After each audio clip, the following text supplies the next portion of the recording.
അസ്സലാമു പ്രിയപ്പെട്ടവരെ, ഈ ഒരു റമദാനിൽ എന്നെ ഏറ്റവും അധികം വേദനിപ്പിച്ച ഒരു ചിത്രമുണ്ട് എൻ്റെ മനസ്സിൽ. ഞാൻ ഒരുപാട് മറക്കാൻ ശ്രമിച്ചിട്ടും എൻ്റെ മനസ്സിൽ നിന്ന് പോകാത്ത ആ ഒരു ചിത്രം. ഇതൊരു കഥയല്ല, ഒരു ജീവിതമാണ്. നമുക്കറിയാത്ത പലതും നമ്മുടെ നാട്ടിൽ നടക്കുന്നു. ചിലരത് കാണുന്നു, ചിലരത് കാണാതെ നടിക്കുന്നു. പക്ഷെ എന്താണെന്നറിയില്ല, ഇത് എൻ്റെ മനസ്സിൽ നിന്നും പോകുന്നില്ല. അതാണ്, ചിലരങ്ങനെയാണ്. അത്ര പെട്ടെന്നൊന്നും ചിലർക്കത് മറക്കാനാവില്ല. 10 വർഷം ഒന്നിച്ച് താമസിച്ചിട്ടും നീ ഇനി പ്രസവിക്കില്ല, നീ മച്ചിയാണെന്നും പറഞ്ഞ് അവളെ ആക്ഷേപിച്ച് അപമാനിച്ച് കടന്നു കളഞ്ഞ ഒരു ഭർത്താവും അവരുടെ കുടുംബവും. അയാൾ ആ സഹോദരിയെ ഒഴിവാക്കിയത് പോരാതെ അപമാനവും പരിഹാസവും. ആ ഒരു പെണ്ണ് എത്രമാത്രം വേദനിച്ചിട്ടുണ്ടാകും. 10 വർഷം വരെ അവർ സ്നേഹത്തോടെ കഴിഞ്ഞ ഭാര്യ ഭർത്താക്കന്മാരായിരുന്നു. ആ ഒരു കഥയിലേക്കാണ് ഞാൻ നിങ്ങളെ കൊണ്ടുപോകുന്നത്. ഞങ്ങൾ ഊരും പേരും പറയാതെ ഒരുപാട് ജീവിച്ചിരിക്കുന്നവരുടെ കഥ നിങ്ങളുടെ മുന്നിൽ എത്തിച്ചിട്ടുണ്ട്. ഇതുപോലുള്ള കഥകൾ നിങ്ങളുടെ മുന്നിൽ എത്തിക്കുന്നത് ഒരു അവയർനെസ് എന്ന രീതിയിലാണ്. ഒന്ന് ചീഞ്ഞാലേ മറ്റൊന്നിന് വളമാവുകയുള്ളൂ. ഇത് ഞാൻ നേരിട്ട് കണ്ട ഒരു കാഴ്ചയാണ്, സങ്കടപ്പെടുത്തുന്ന ഒരു കാഴ്ച. ഈ ഒരു കഥ നിങ്ങളുമായി സാമ്യം തോന്നുകയാണെങ്കിൽ ആരും എന്നെ വിളിക്കാൻ നിൽക്കണ്ട. അങ്ങനെ ഒരുപാട് പേര് എന്നെ വിളിച്ചിട്ടുണ്ടായിരുന്നു ഓരോ കഥ പറയുമ്പോൾ. ഈ ഒരു കഥയിലെ കഥാപാത്രം നിങ്ങളാണെന്ന് തോന്നുകയാണെങ്കിൽ അതിനുള്ള പരിഹാരവും പ്രായച്ചിത്തവും നിങ്ങൾ തന്നെയാണ് ചെയ്യേണ്ടത്. എന്നെ വിളിച്ചിട്ട് യാതൊരു കാര്യവുമില്ല. അതുകൊണ്ട് തന്നെ ഞാൻ ഇവരുടെയും പേരും ഊരും ഒന്നും പറയുന്നില്ല.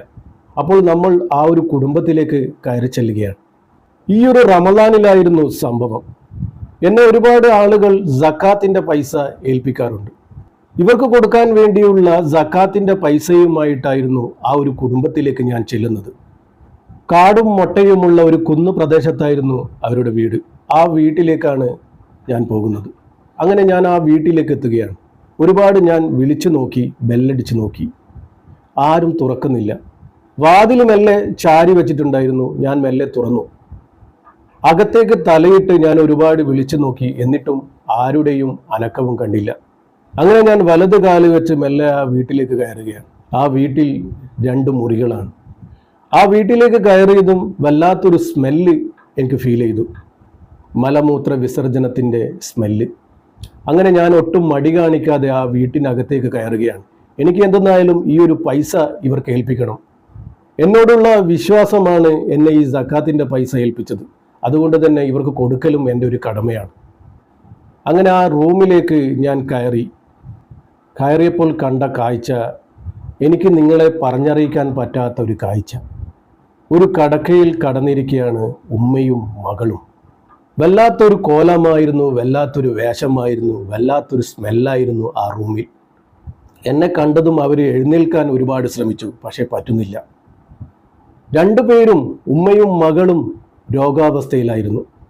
മകൾക്ക് വലിയ പ്രായമൊന്നുമില്ല, ഉമ്മയും അങ്ങനെ തന്നെയാണ്. പക്ഷെ കണ്ടാൽ വലിയ പ്രായം തോന്നിക്കും വിധം അവർ രോഗത്തിൽ അകപ്പെട്ടിരിക്കുന്നു. അങ്ങനെ ഞാൻ ഒട്ടും മടി കാണിക്കാതെ ആ കട്ടിലിനരികിലേക്ക് ചെന്നു ഒരു സ്റ്റൂൾ ഇട്ടിരുന്നു. എന്തു പറ്റിയതാണ് ഉമ്മ എന്ന് ഞാൻ ചോദിച്ചു. ആ കണ്ണിൽ നിന്നും ധാരധാരയായി കണ്ണുനീരൊഴുകുന്നുണ്ടായിരുന്നു, ഉമ്മയുടെയും മകളുടെയും. ആ കണ്ണുകൾക്ക് ഒരുപാട് കഥകൾ എന്നോട് പറയാനുള്ളതുപോലെ എനിക്ക് തോന്നി. ഞാൻ ആരെ കണ്ടാലും അവരുടെ വിശേഷങ്ങൾ തിരക്കാറുണ്ട്. അതുപോലെ തന്നെ ഞാൻ ഇവരോടും ചോദിച്ചു, നിങ്ങൾക്ക് എന്ത് പറ്റിയതാണെന്ന് ചോദിച്ചു. അത് ചോദിച്ചതും പൊട്ടിക്കരഞ്ഞുകൊണ്ട് ആ ഉമ്മ പറയുകയാണ്, ഇതെനിക്ക് ആ മോളുടെ ശാപമാണ് മോനെ എന്ന്. ഞാൻ ചോദിച്ചു, ആരാണ് ഉമ്മ, ഏത് മോളാണ്? അപ്പോഴാണ് ആ ഉമ്മ ഈ ഒരു കഥ പറയുന്നത്. ഈ ഉമ്മക്ക് ആണും പെണ്ണുമായി 2 മക്കളാണ്. ഇവരുടെ മകന് നല്ല ജോലിയായിരുന്നു, നല്ല സന്തോഷത്തോടുള്ള ജീവിതമായിരുന്നു ഇവരുടേത്. മകൻ കല്യാണം കഴിഞ്ഞ് 10 വർഷമായിട്ടും മക്കളായില്ലേലും ഇവരുടെ മകൻ ആ ഭാര്യയെ നോക്കിയിരുന്നത് പൊന്നുപോലെയായിരുന്നു. അവരുടെ ജീവിതവും നല്ല സന്തോഷത്തിലായിരുന്നു. ഇവർക്കൊരു മക്കളെ വേണമെന്ന് അതിയായ മോഹമായിരുന്നു ഈ ഉമ്മക്ക്. അങ്ങനെ 10 വർഷമായിട്ടും ഇവൾക്ക് കുട്ടികളാകാത്തത് കൊണ്ട് ഉമ്മ മകനോട് പറയുകയാണ്, നീ വേറെ കല്യാണം കഴിക്കണം, അവളെ നീ ഒഴിവാക്കണം, അവൾ ഇനി പ്രസവിക്കില്ല, അവൾ മച്ചിയാണ്. അത് പറഞ്ഞതും അവൻ്റെ മനസ്സ് പൊട്ടിയിട്ടുണ്ടാകും. അത്രയധികം സ്നേഹത്തോടെ ജീവിച്ചിരുന്നവരായിരുന്നു അവർ. മക്കളില്ലാത്ത വേദന അറിയാതെയായിരുന്നു അവർ ജീവിച്ചത്, അത്രക്ക് സ്നേഹത്തോടെ. അവരുടെ കഠിനമായ ആ ഒരു സ്നേഹം, മക്കളില്ലാത്ത വിഷമം അവർ അറിഞ്ഞില്ല. പക്ഷെ പെട്ടെന്ന് ആ ഉമ്മ അങ്ങനെ പറഞ്ഞപ്പോൾ അവൻ്റെ മനസ്സാകെ പൊട്ടിപ്പോയി. ഉമ്മയെ ഒരുപാട് വഴക്ക് പറയുകയും ദേഷ്യപ്പെടുകയും ചെയ്തു. പക്ഷേ യാതൊരു രക്ഷയുമില്ല. ഉമ്മ സമാധാനം കൊടുക്കുന്നില്ല. അവളെ വേദനിപ്പിക്കാനും ആക്ഷേപിക്കാനും പരിഹസിക്കാനും ഉമ്മ തുടങ്ങി. ഉമ്മ മാത്രമല്ല, ആ മോളും. അവസാനം സഹികെട്ട ആ മകൻ ഭാര്യയുടെ മുഖത്ത് നോക്കി പറയുകയാണ്, നമുക്ക് പിരിയാം, നീ മച്ചിയാണ്, നീ ഇനി പ്രസവിക്കില്ല എന്ന്. അത് പറഞ്ഞതും ആ പെണ്ണ് ഭർത്താവിൻ്റെ മുഖത്തേക്ക് ഒരേ നോട്ടമായിരുന്നു ഒരുപാട് സമയം. വേറെ ഒരു റെസ്പോൺസും ഇല്ലായിരുന്നു. പെട്ടെന്ന് ബോധരഹിതയാകുകയായിരുന്നു. പരസ്പരം 10 വർഷം സ്നേഹിച്ച് ജീവിച്ച, ഇതുവരെ ഭർത്താവിൽ നിന്നും ഒരു വേദന അനുഭവിക്കാത്ത ആ ഒരു ഭാര്യ പെട്ടെന്ന് കേട്ടപ്പോൾ ബോധം കെട്ട് വീണുപോയി. അങ്ങനെ ബോധം തെളിഞ്ഞതും പിന്നെ ആ പെൺകുട്ടി വല്ലാത്തൊരു അവസ്ഥയായിരുന്നു, ഒരു മന്ദഗതിയായിരുന്നു, എന്തോ തലക്കടി കിട്ടിയതുപോലെ. അങ്ങനെ വീട്ടുകാർ സംഭവം പറഞ്ഞ് ആ പെൺകുട്ടിയെ മനസ്സിലാക്കി അവരുടെ ബന്ധം വേർപ്പെടുത്തുകയാണ്. ത്വലാക്ക് ചൊല്ലി അവർ പിരിഞ്ഞു. ഉമ്മ ഇയാളെ കൊണ്ട് വേറെ വിവാഹം കഴിപ്പിച്ചു. പിന്നെയാണ് ഇവരുടെ ജീവിതത്തിൽ പല മാറ്റങ്ങൾ ഉണ്ടാകുന്നത്. ഇയാൾ കെട്ടിയ പെണ്ണ് അത്ര വലിയ മോശക്കാരിയൊന്നല്ല. കുറച്ച് നാളൊക്കെ സന്തോഷമായി ഇവർ ജീവിച്ചു. പിന്നെയാണ് ജീവിതത്തിലെ മാറ്റങ്ങൾ വരുന്നത്. ആകെയുള്ളത് ഒരു മോനാണ്. ദിവസവും വീട്ടിലേക്ക് വരുന്ന മകൻ പിന്നെ ആഴ്ചയിൽ ഒരിക്കലായി വീട്ടിലേക്ക് ഉമ്മയെ കാണാൻ വരുന്നത്. ചിലവിന് കൊടുക്കുന്നതൊക്കെ കുറഞ്ഞു. ജീവിതത്തിൽ ആ ഉമ്മയും മകളും ഇനി കഷ്ടപ്പാട് എന്താണെന്ന് അറിയാൻ പോവുകയാണ്. ഇയാളുടെ ആദ്യ ഭാര്യ ഉള്ളപ്പോൾ വളരെ സന്തോഷത്തോടെയുള്ള ഒരു ജീവിതമായിരുന്നു. അതിൽ നിന്നുമൊക്കെ എത്രയോ മാറിപ്പോയി ഇവരുടെ ജീവിതം. ദിവസങ്ങൾ കഴിയുന്തോറും ജീവിതത്തിൽ കഷ്ടപ്പാടുകൾ കൂടിക്കൂടി വരികയാണ് ഉമ്മക്ക്. അതിനിടയ്ക്ക് ഇവരുടെ മകളുടെ കല്യാണവും കഴിഞ്ഞ് കുറച്ച് മാസമേ ആ ബന്ധം നീണ്ടു നിന്നുള്ളൂ. അവളെ ഭർത്താവ് ഉപേക്ഷിച്ച് പോയി. അങ്ങനെ ഉമ്മയും മകളും അവിടെ തനിച്ച് ജീവിക്കാൻ തുടങ്ങി. മകൻ എപ്പോഴെങ്കിലും വീട്ടിലേക്ക് വരും ഉമ്മയെ കാണാൻ. കയ്യിലുള്ള എന്തെങ്കിലും ചിലവിനായി കൊടുക്കും. മകൻ ഇപ്പോൾ ഉള്ളത് പെണ്ണിൻ്റെ അടിമയായിട്ടാണ്. ഒരു പെണ്ണിൻ്റെ കാൽ കീഴിലാണ് മകൻ ജീവിക്കുന്നത്. അങ്ങനെയുള്ളൊരു പെണ്ണിനാണ് നല്ല മുത്തുപോലുള്ള ആ മകനെ ഏൽപ്പിച്ചത്. എത്ര നല്ല ഒരു പെണ്ണിനെയാണ് ഉപേക്ഷിച്ചത്. അതും ആ പെണ്ണിനെ പരിഹസിച്ച് ആക്ഷേപിച്ചാണ്, നാണം കെടുത്തിയുമാണ് വിവാഹബന്ധം വേർപ്പെടുത്തിയത്. ചുരുക്കി പറഞ്ഞാൽ ഇവരുടെ ജീവിതമാകെ താറുമാറായി. ഉമ്മക്ക് സുഖമില്ലാതായി. കുറച്ചു കഴിഞ്ഞ് അതേ രോഗം മകൾക്കും വന്നു. രോഗം എന്താണെന്നൊന്നും ഞാൻ പറയുന്നില്ല. രോഗം കൊണ്ട് കിടക്കുന്ന ഉമ്മയെയും പെങ്ങളെയും കാണാൻ ഇവൻ തീരെ വരാതെയായി. പിന്നെ ഇവരുടെ കാര്യങ്ങളൊക്കെ നോക്കുന്നത് അവിടെയുള്ള അയൽവാസികളും നാട്ടുകാരുമാണ്. ദിവസം കഴിയും തോറും രോഗം കൂടിക്കൂടി വരികയാണ്. കിടന്നിടത്തുനിന്ന് എണീക്കാതെയായി രണ്ടുപേരും. ഈ ഒരു അവസ്ഥയിൽ കഴിയാൻ തുടങ്ങിയിട്ട് ഒരുപാട് കാലമായി. ഇപ്പോൾ മകൻ തീരെ വരാതെയായി. എപ്പോഴെങ്കിലും കൂടുമ്പോൾ മകൻ്റെ ഭാര്യ അവിടെ വരും. എന്തിന്? ഇവർക്ക് ആരെങ്കിലും കൊടുക്കുന്ന എന്തെങ്കിലും സാധനങ്ങളും പൈസയും എടുത്തു കൊണ്ടുപോകാൻ. ഇവിടെ വന്ന് ഉമ്മക്ക് കിട്ടിയ പൈസയും സാധനങ്ങളും എന്തിനാ കൊണ്ടുപോകുന്നറിയോ?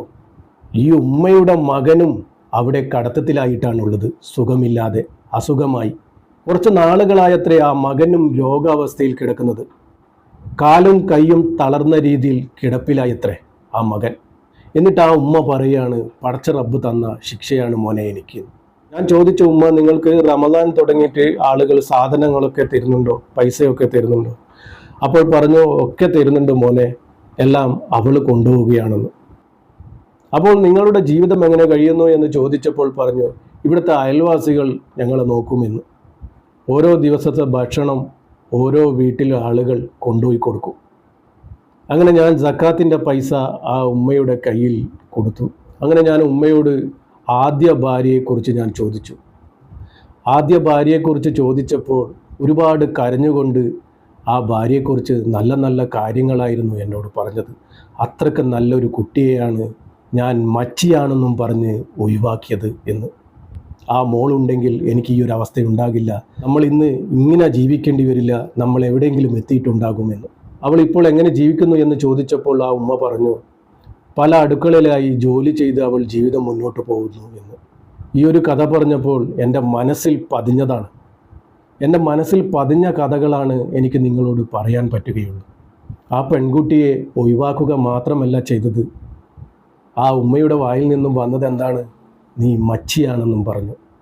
അതായിരിക്കും ചിലപ്പോൾ പടച്ച റബ്ബിന് തീരെ പിടിക്കാതായത്.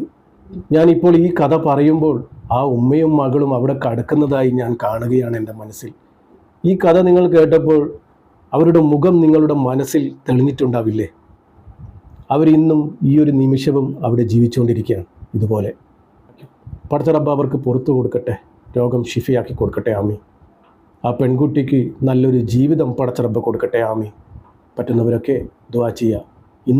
അവരിന്നും ജീവിച്ചിരിപ്പുണ്ട്. ഇൻഷാ അല്ലാഹ്. അസ്സലാമു അലൈക്കും വറഹ്മത്തുള്ളാഹി.